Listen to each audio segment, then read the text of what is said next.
Hello everybody, this is Conquering History Games and welcome back to another Kaiserreich Minor Monday report. Today we're looking at Minor Monday number 11, El Salvador. Now for those of you who don't know, the Minor Mondays are of course smaller nations that are really not worth being posted in a full-blown progress report. However, they're still very interesting. So today we're looking at El Salvador, which when the game begins is under Maximiliano Hernandez Martinez. He couped the democratic government in I think 1932, actually December of 1931. This is then followed up by a Salvadorian uprising in 1932, which is led by a guy who we're going to talk about later. There are a series of massacres and he drives the revolutionaries out. These memories of 32 here are going to affect your country. So I think that's this middle one here. It lowers your stability by 30%, your war support by 20%, your recruitable population factor by 25%. This is particularly bad because it's going to stack with the Monroe Doctrine, which El Salvador, like many other countries, has, which is lowering recruitable population, increasing stability, increasing justified war goal time on yourself, but also increasing justified war goal time by you on others. And of course that's going to stack, presumably it should stack, when it's one American country against another.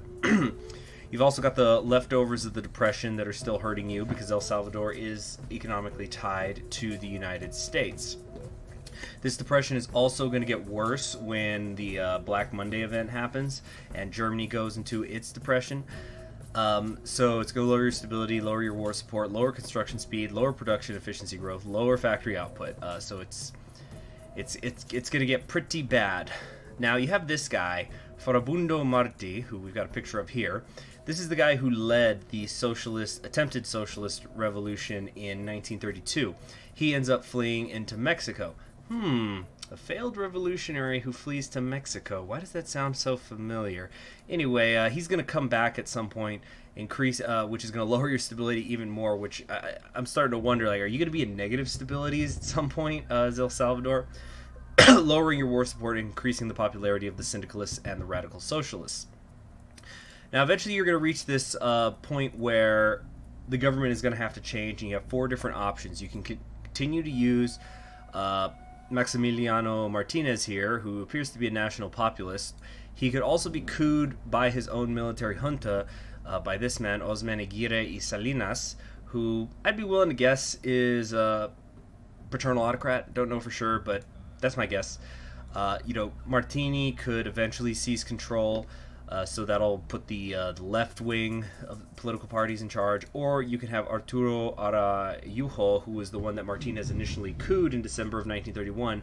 He comes back and he's a democratic reformer. So those are your four options.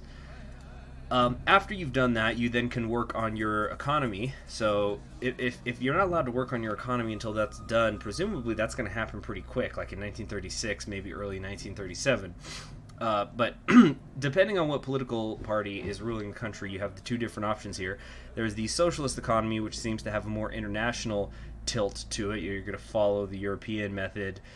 Or you can stick to the basics and you try to make yourself self-sufficient so that you're not being affected by depressions because of what's happening in the United States or in Germany.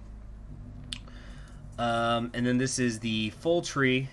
So here's the, here we go, the 1937 revolution. So I guess if you go left here, this is probably Martinez on the right, and this is Salinas on the left. Of course, there's some purging going on there. Revolutionary ideals over here appears to be the communists. I don't know if I think it's here, syndicalist dream. This is probably the actual, not communists, pardon me, the syndicalists and the radical socialists. And then presidential restoration looks like it's going to be the democratic way, although there's a recall elections. And I noticed the military can come back, and it says new dynasty. So maybe there's some sort of monarchy that can be established that they didn't talk about in this Minor Monday report. That could get interesting. We all know Hearts of Iron players love their monarchies. This is probably a social democratic route, and then over here, just as national democratic comeback, maybe you have a few options. It's probably like social liberal or something. Let's see, is there anything I missed? No, we've got restoring the Constitution. Yeah, I know this is interesting. Redeclaring the Republic, restore the Constitution. Does that mean you're going to go democratic, or does that just mean the new general in charge miraculously gets elected to be the first president of the new republic with, like, 90% of the vote? One of those democracies. Anyway, El Salvador looks very fun. Looks very cool. Has its own nice little political story going on. And its economic woes to take care of. And it should be a fun country. Anyway, thanks for joining me. That was Minor Monday report number 11. I'm Conquering History Games. Please subscribe if you haven't already so you're always notified whenever a new report like this goes up. And I'll see you in the next one. Bye.